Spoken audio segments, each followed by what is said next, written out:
Good evening, Center for Spiritual Living, Greater Las Vegas. Welcome to our final Wednesday service for 2021. What it has been a joy to be with you this past month, talking about our spiritual principles and practices and giving you ideas on how you can take them a little bit deeper in your life. This year we've been focusing on the theme, Timeless Wisdom, Evolutionary Vision. And for the month of December, we've looked at the journey of becoming and what it is we're called to become, how this becoming is showing up as us, and all of the different ways that it expresses throughout our ordinary life in this journey of becoming. Today, since this is the end of the year, traditionally in our world, we have had sometime between the 1st of November and the 1st of February, many of our faith traditions have done one form of light celebration or another. They're starting back with the earth-based traditions. Back in the before written history even, there was always this celebration of light, because if you think about the people in this time, they didn't have an understanding of the planet, workings of the planet, the sun, and so forth. They didn't realize that all they knew was that as it got closer to the end of the year, which they didn't really have an end of the year, but as it got closer to this period of time, there became more and more darkness throughout the day. And you can imagine in a culture that doesn't really understand that there was probably a lot of fear in it. And then all of a sudden things seem to shift and the light begins to be expanding throughout each day. We call this time the solstice, the winter solstice, where we have our period of the longest amount of darkness and the shortest amount of light. And then again, like I said, it just kind of begins to gradually go the other way. And so throughout all of the different faith traditions, there has been some kind of celebration of light at this time of the year. If we look back to these earth-based traditions, oftentimes their celebration of light would revolve around different directions. For instance, there was a certain type of light that happened in the east, and normally it's dawning. So we have the beginning of the day happens in the east, and so they would honor that.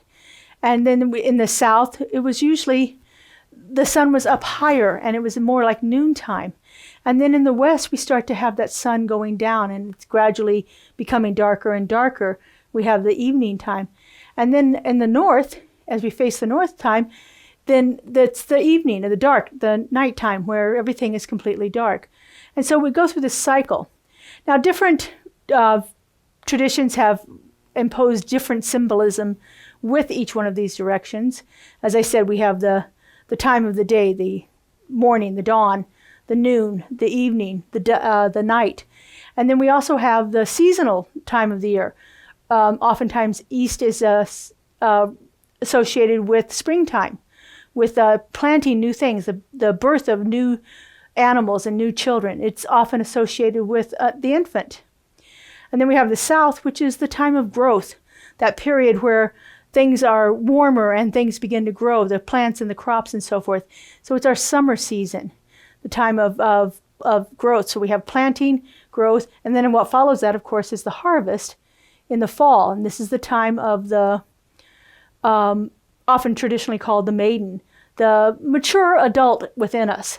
And so we have the infant, the child, the maiden, and then in the north we have the time of winter and the crone. The crone is the aging part of us, where we're more still, we're more reflective, we're more peaceful, just like we are in the winter time. And so, like I said, depending on the tradition that you were brought up in, you would put different symbols with each one of these things. Some faith traditions also included 3 other directions, which would have been above, with the sky, below, with the earth, and within, with the indwelling presence that they would feel within themselves. And so, depending on what it is, each one of these directions had a different light that was associated with it. And as the cultures began to move on, we get to our next oldest faith tradition, which would be that of the Hindus. And the Hindu religion, and branched off from the Hindu are religions like the Sikh, the Jains, the Buddhist. All of them have evolved out of the Hindu religion. They practice at this time of year the celebration of light called Diwali, which generally is sometime between the 1st of November and the end of December. And so this celebration of Diwali is also a festival of lights. The light is celebrated. They use oil lamps to signify it. It's usually a 5-day celebration, and it honors the the triumph of light over darkness, or good over evil. And it's often associated with different deities, depending on which faith tradition is practicing it. And then moving on, we have the first of the Abrahamic religions, Judaism. And Judaism has their festival of lights called Hanukkah. And Hanukkah is a celebration of the miracle that happened when they only had enough oil for one day and they needed to light the candles in the temples, or light the lamps in the temples for more than one day. And the oil miraculously extended itself to be lit for 8 days. And so now it's become a tradition to light candles in representation of those 8 days. Each one of the candles has different meanings. The middle candle, I love this one, it's called the Shamas. And the Shamas is the candle that lights all the others. And I know during Hanukkah time, there were quite a few memes out on Facebook. Be the Shamas, be the one that goes out and lights other people. What a great idea that is. And then moving on, we get into the next of the Abrahamic religions, the Christianity. And with Christianity, we have the birth of the Christ, the idea of this consciousness that is totally unified with spirit, and how Advent represents the coming of the child and the rebirth of the Christ within us. And so it's celebrated for the four weeks before Christmas, generally 22 to 28 days, depending on how it's celebrated on Sundays. So depending on how the calendar falls, you may have more or less days. And it's celebrated with 4 different candles, sometimes 5. Sometimes you have a white candle in the center. It's usually on a wreath. And you have 3 purple candles and 1 pink candle. And the first purple candle is called the prophecy candle, or the candle of hope. The second purple candle is the Bethlehem candle, or the candle of preparation. The third candle is pink, and it's called the shepherd candle. And the last candle is the one that brings it all together. And so we have this idea of, again, celebrating light. Also, in some of the faith traditions, we have a celebration right after, I believe it's in the first week or so of January, called Candlemas, which is actually when all the candles are blessed. And again, it's happening at this same time of the year. And there's a new tradition that has come around in the last 40 years or so here in America by the African American community called Kwanzaa. And Kwanzaa is based on 7 principles from different African cultures. And so it's celebrated starting on December 26th, the day after Christian Christmas, and it continues on for 7 days. I really love the principles that are honored with each one of the candles. You have 3 red candles, 3 green candles, and 1 black candle in the middle on their candle holder that they have. And so the first day, which is December 26th, it is Umojo, which stands for unity. On the second one is Kujikalia, which is self-determination. The third principle is Ujima, which is collective work and responsibility. That it's not just what I do, that I'm responsible for others as well. The fourth one is Ujama, which is cooperative economics, so that we work in harmony with each other for the benefit of all. The 5th day is Nia, which is about purpose. The 6th day is Kumba, which is about creativity. And the 7th day is Imani, which is about faith. I just love the way that these principles are. In its essence, Kwanzaa is a celebration of the harvest time in most of Africa, which is, a good chunk of Africa below the equator. The harvest is happening more in December at this time of year. So it's a celebration of the harvest, of the bounty and the goodness of everything that is involved. And there are certain symbols that are placed on the altar along with the candle holder. And it's just a great way of recognizing our shared unity and how that we are all interdependent upon each other. And all of these are wonderful traditions, and I'm sure that many of us have been brought up in one faith tradition or another where we have practiced these. And it's great to use these in whatever way works for us. I believe that as long as we are honoring the intention of the ceremony, that we are perfectly fine in utilizing aspects of it. It's when we become corrupt it or we degrade it or we make fun of it in any way, that then we become misappropriating someone else's culture. But I believe that we can integrate all of these different cultures into our own celebration of light.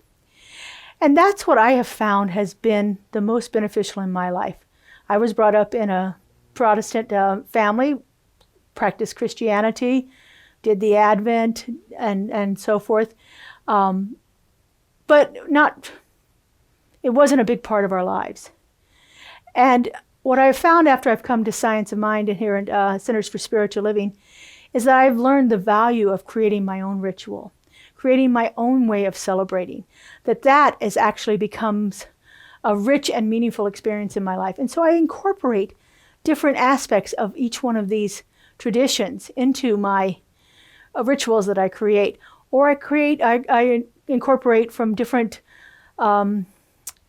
goddesses and gods and so forth that are out there that symbolize the purpose of that ritual that I'm creating, that have some symbolic value to it. I like to find things that are from nature and bring those into my ritual practices. For instance, it's often said that turkey feathers are all about finding your way back home. And so when you create an altar and you put turkey feathers on there, this is a reminder of that you're always attached to your home, that there's always a place where you can return, where you're safe and centered and grounded. I love stones. Stones are, for me, that keeper of all memories. They have been around forever, and they have absorbed all of the essences and the memories and things around them. Different crystals and different types of stones and rocks and so forth are meaningful to me.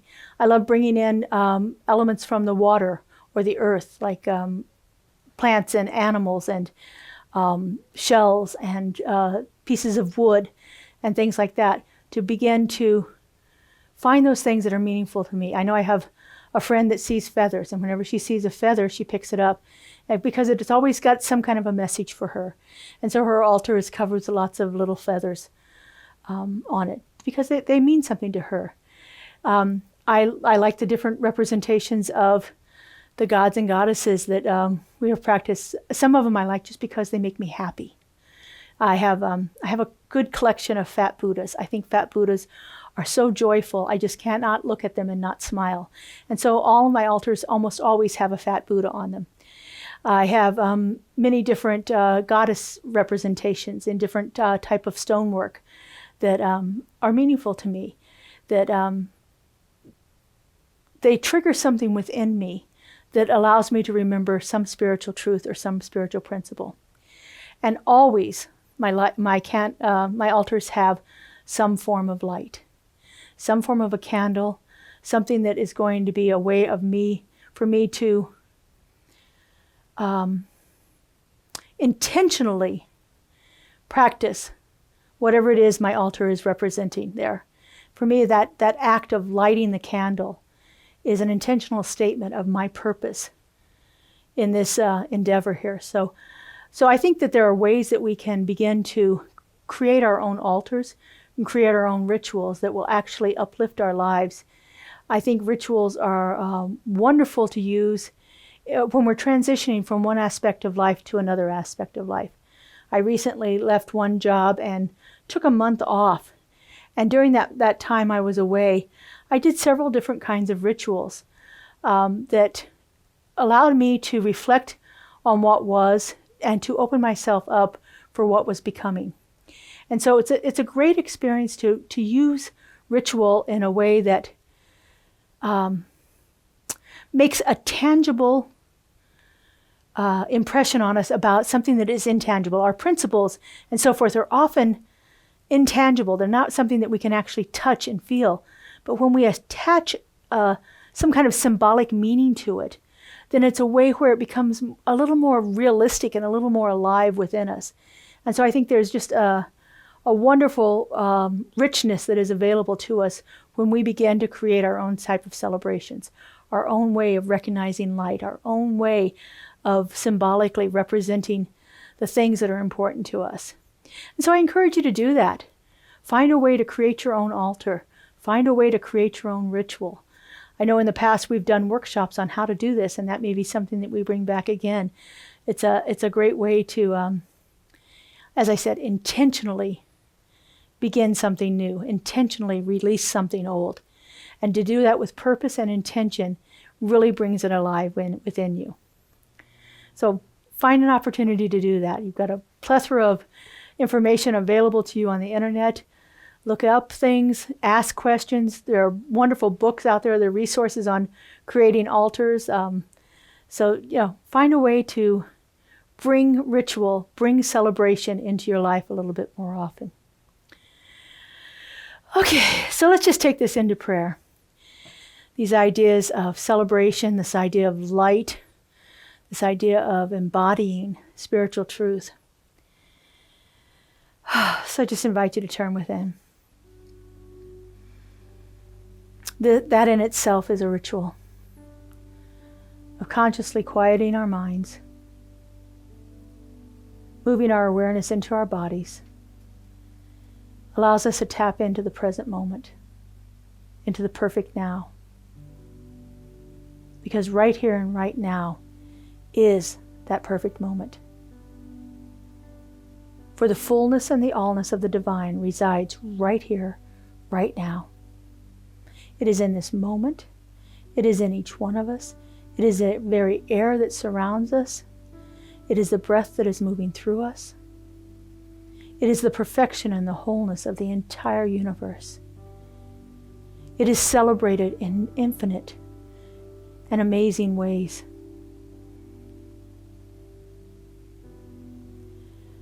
And because I know that there is only this one thing happening, I know that I am one with it. I know that divine loving creator is right at the heart of my being. And as I know this is true for me, I know this is true for everyone.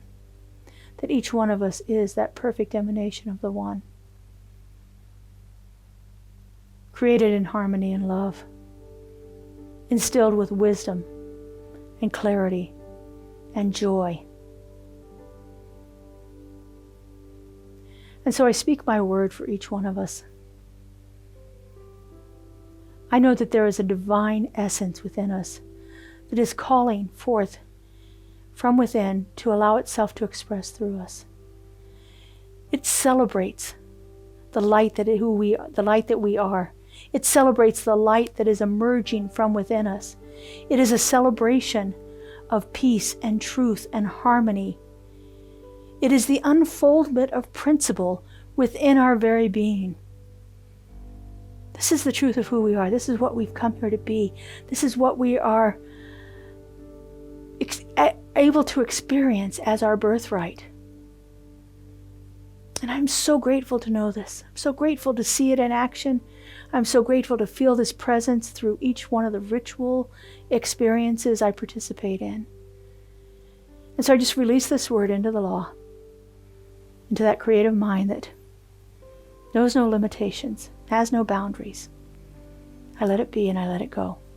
And so it is. Amen.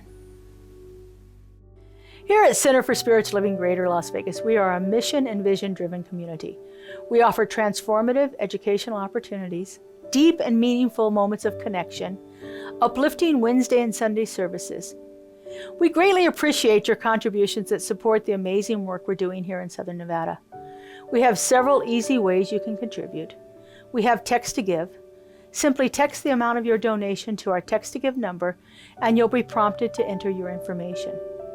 There's a link to our online donation page posted below this video where you can contribute by debit or credit card. And of course, you're always welcome to send a check to our office if that works better for you. All of your contributions go to support the great work that we're doing here in Greater Las Vegas community.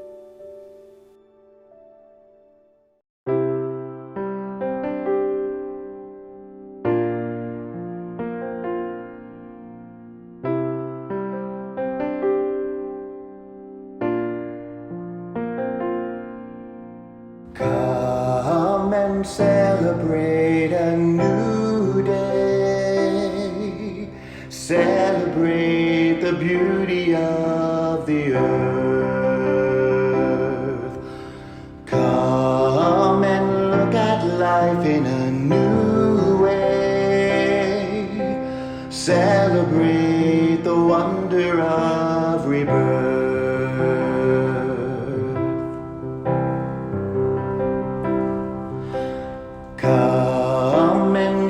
celebrate a new day. Celebrate the beauty of the earth. Come and look at life in a new way. Celebrate the wonder of rebirth. Arise, shine, and see a brand new morning. Arise, shine, we've made it through the night.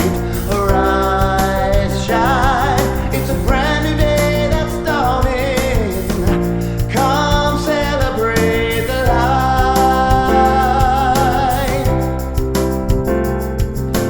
Come and celebrate a new day. Celebrate the beauty of the earth.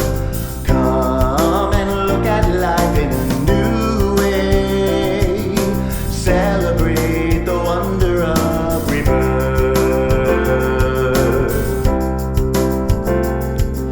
Arise, shine, and see a brand new morning. Arise, shine, we've made it through the night. Arise, shine, it's a brand new day that's dawning. Come celebrate the light.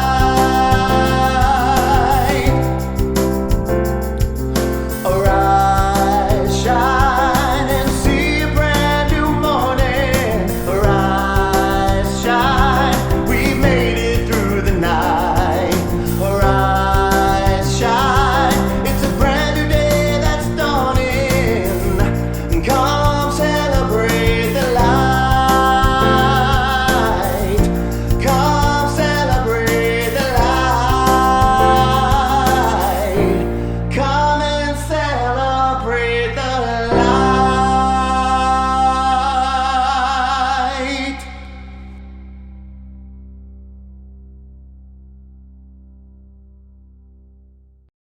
Okay, we have just a few brief announcements for you, just some things I wanted to remind you of. On New Year's Day, we're doing a New Year's Day intention setting experience. It'll be held on Zoom.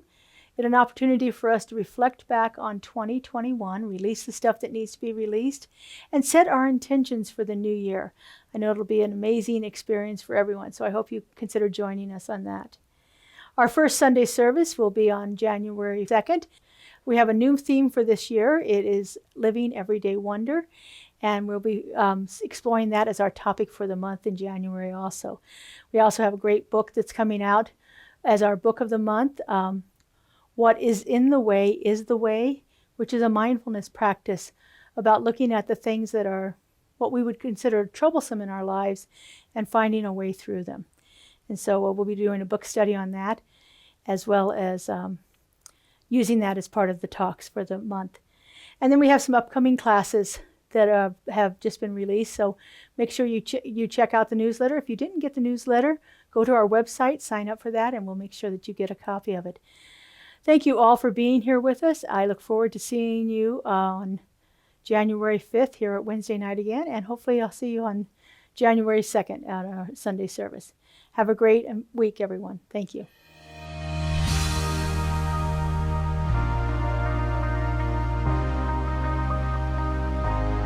The monthly publication, Science of Mind magazine, is a treasure to be read and contemplated. Along with in-depth articles, there is a day-to-day spiritual support to be gleaned from its daily guides.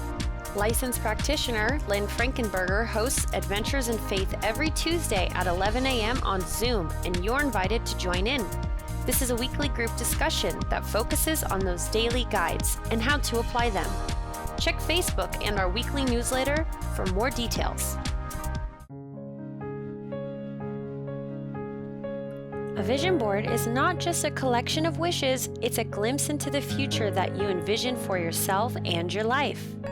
Held in a beautiful space at the Enterprise Library in Las Vegas, this time together will be one of meditation, peaceful conversation, inward reflection, and an opportunity to open up to the highest idea for your days and years to come. Release the mind clutter and bring your vision into focus. Let your creative energy take charge. Put the law of attraction to work for you. Learn how to put the power in your affirmations.